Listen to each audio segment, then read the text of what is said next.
What is going on, guys, and welcome back for the Season 3 preview. As I said in my channel update, if you haven't already seen it, this year I will be doing things differently. I plan to bring episodes down to around about 10 minutes long, so they're just a bit short for you to keep up to date with.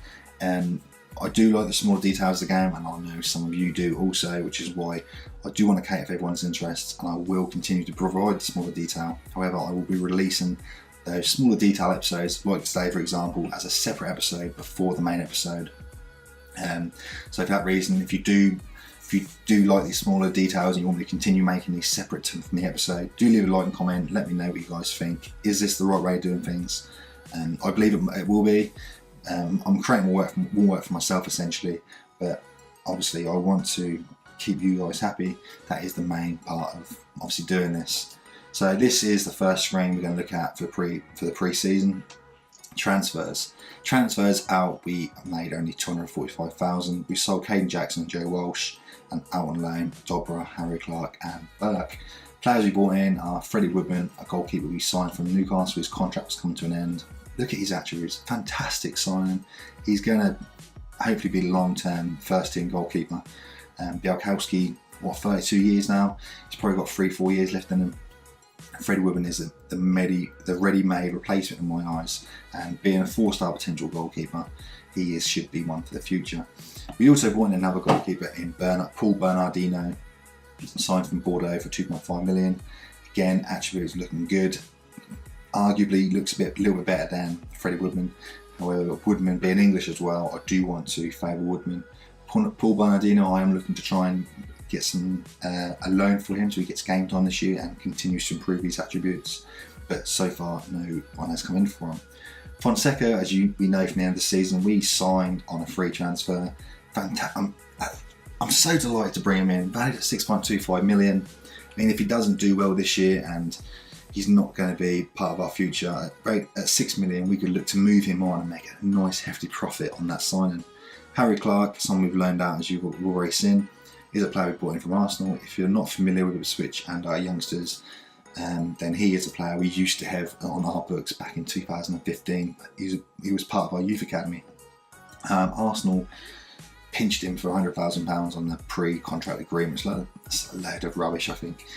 These big clubs can keep doing that. However, he went to Arsenal, you wouldn't ever dream of holding it against him. Do you know what I mean? That's a big chance to get extra money and obviously further your career.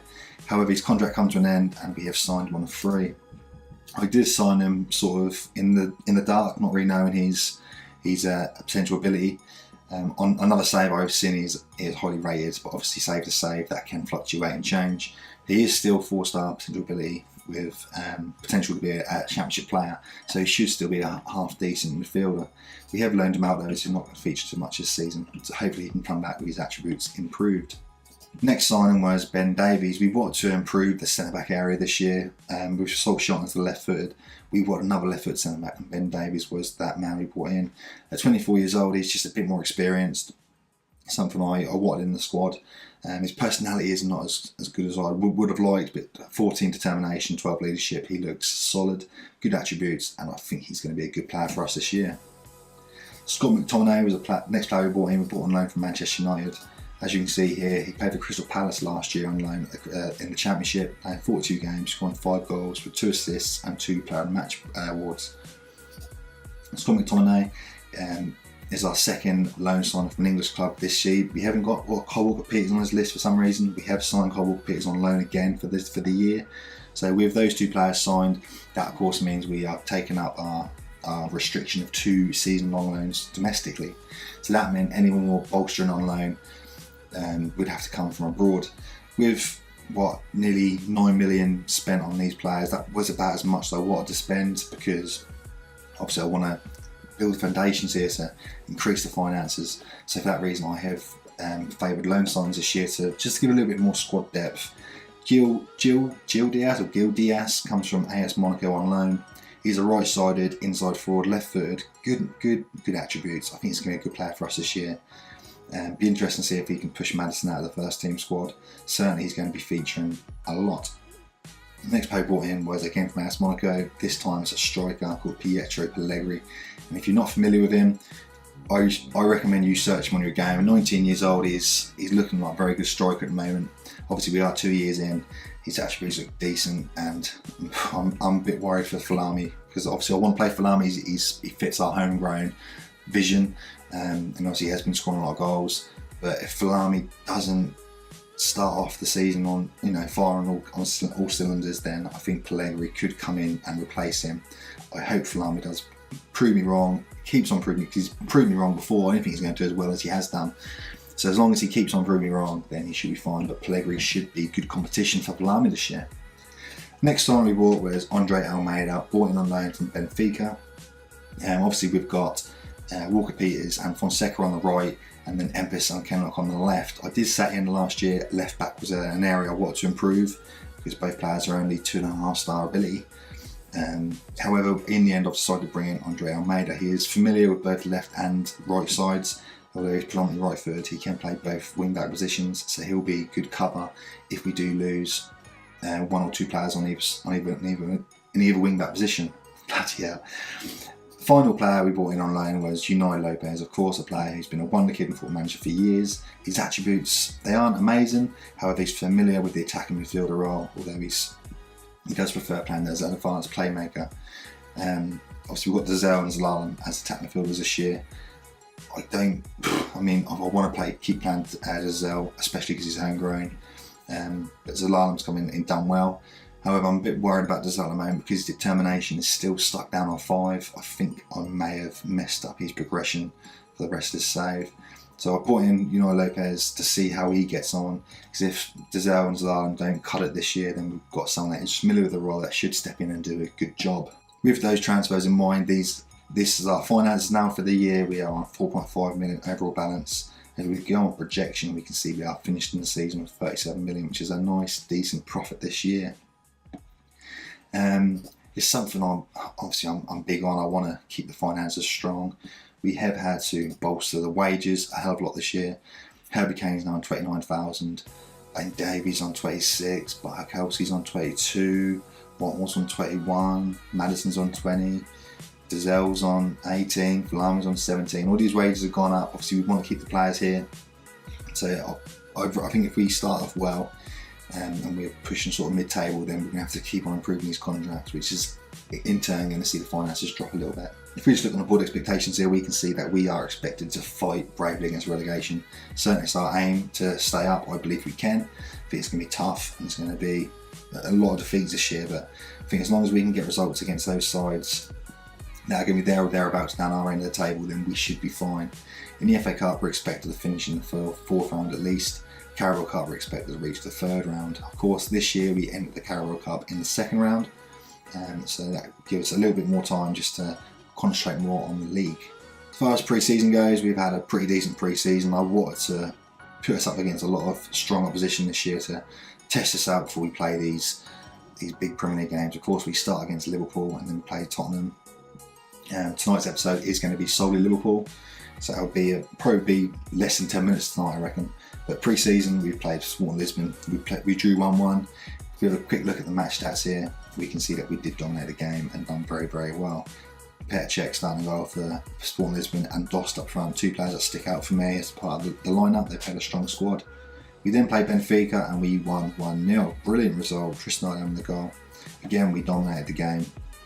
Only narrowly this time though, we've had 9 shots to their 6.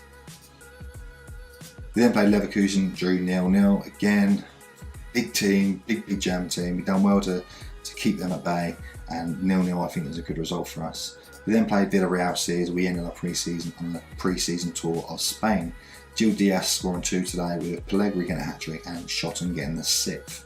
We then played the first team, drew 2-2. Oldris Al-Mazouni played today, scoring, and Pellegrini also got his 4th goal of pre-season. We then played Sevilla, winning 4-1. Sol Schotten, Conor Kendry, Marcus Maddison and Wellington scoring the goals. And what a win this is. Ipswich Town, newly promoted from the Championship, beaten a top 6 Spanish La Liga side 4-1. Brilliant result. We then ended against Atletico, winning 4-2. Ben Falami scoring his first 2 goals of pre-season. Watmore and Diaz also on the score sheet. Again, a decent squad team in the Spanish La Liga. Maybe not quite the top tier team, but certainly as far as reputation goes, they're one of the bigger teams in Spain and in Europe. Squad dynamics this year is looking healthy, match cohesion is still on good, dressing room atmosphere is very good, and managerial support is very good. With obviously the amount of players we've brought in, I think it's very, very good to keep the dynamics as good as they are. Hierarchy, if we can move on here, we can click on my manager and we can see that most of the players are in support of me. Most of the players that are not in support are of course new signings, but that should improve as we go through the season. Ben Falami is now a team leader, which is brilliant news. Only 19 years old, to be a team leader is fantastic. He is a vice captain, so that's what we want. We just need Flynn Downs to push up now as well, as he is of course the full-time captain. This is a big part of Football Manager this year. I mean, that's all it has been for the last few years, but even more so. So I think it's even more important.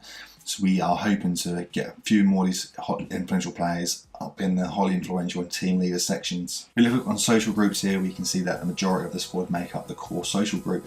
Secondary social group are Bernardino and Woodman, and others are Ben Davies, Pellegrini, Lopez and Maddison. Obviously, these 5 players here, you'd expect them to be there because they're new signings. However, Marcus Maddison, why is he there for? He's been here for over a year and a half now. It says these players don't currently fit into any particular social group. This may be because they're new to the club or simply that they aren't gelling with the rest of the squad. It's a bit of a concern because he's been here for a year and a half. He should be gelling. The fact that he's not is the reason why I'm going to be starting Gil Diaz today instead of Marcus Maddison. However, he will be on the bench. And that won't be the end of his time here. I mean, hopefully he can fight back, get back in the team and improve his position in the squad dynamics. So that is the next page we'll be looking at for today. This is going to be our starting lineup for tonight's episode against Liverpool. We've got Bielkowski in goal, along the back with Walker Peters, Watmore, new signing Ben Davies and Miles Kenlock. Midfield, Flynn Downs and Harry Kane keep their positions. Attacking midfield with Diaz, Dazelle and Wellington with Falami up front. On the bench we have new signings Almeida, McTominay, Lopez and Pellegrini. Also keeping their place in the squad is Shotton, Maddison and McKendry. If we scroll down here we can see the rest of the squad.